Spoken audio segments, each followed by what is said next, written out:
സംസ്ഥാന ക്ഷീരവികസന വകുപ്പിന്റെ ആഭിമുഖ്യത്തിൽ 2 ദിവസങ്ങളിലായി നടക്കുന്ന പാലക്കാട് ജില്ലാതല ക്ഷീര കർഷക സംഗമത്തിന് തുടക്കമായി.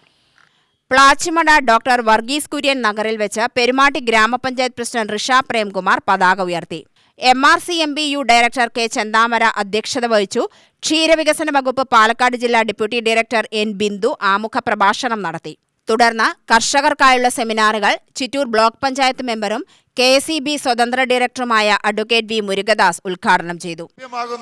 ആനുകൂല്യങ്ങൾ എന്താണ് എന്നുള്ള കാര്യങ്ങളെ സംബന്ധിച്ച് നമുക്ക് തിരിച്ചറിയേണ്ടതുണ്ട്.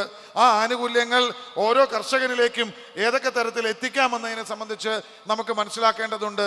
ഇപ്പോൾ പാലക്കാട് ജില്ലയിൽ തന്നെ കഴിഞ്ഞ സാമ്പത്തിക വർഷത്തിൽ സർക്കാരിൽ നിന്ന് ഏതാണ്ട് 6.5 കോടിയോളം രൂപയുടെ സഹായം സർക്കാരിൽ നിന്ന് മാത്രം ഈ ക്ഷീരമേഖലയ്ക്ക് അനുവദിച്ചിട്ടുണ്ട്. തദ്ദേശ സ്ഥാപനങ്ങൾ വഴി 8 കോടിയോളം രൂപയുടെ സഹായം തദ്ദേശ സ്ഥാപനങ്ങൾ വഴി ലഭ്യമായിട്ടുണ്ട്.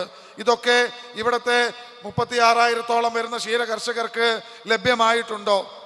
അത് അർഹരായ ആളുകളിലേക്ക് തന്നെ എത്താനുള്ള സാഹചര്യമുണ്ടോ? അത്തരത്തിൽ എത്തിക്കാനുള്ള മാർഗങ്ങൾ എന്തൊക്കെയാണ്? ജില്ലയിലെ ക്ഷീരകർഷകർക്കായി സംസ്ഥാന സർക്കാർ 6.5 കോടി രൂപയും തദ്ദേശ സ്ഥാപനങ്ങൾ 8.5 കോടി രൂപയും വിനിയോഗിച്ചതായി അദ്ദേഹം പറഞ്ഞു. ക്ഷീരമേഖലയെ സംരക്ഷിക്കാൻ സർക്കാർ പ്രതിബദ്ധമാവണമെന്നും അദ്ദേഹം കൂട്ടിച്ചേർത്തു. UTV news, Palakkad.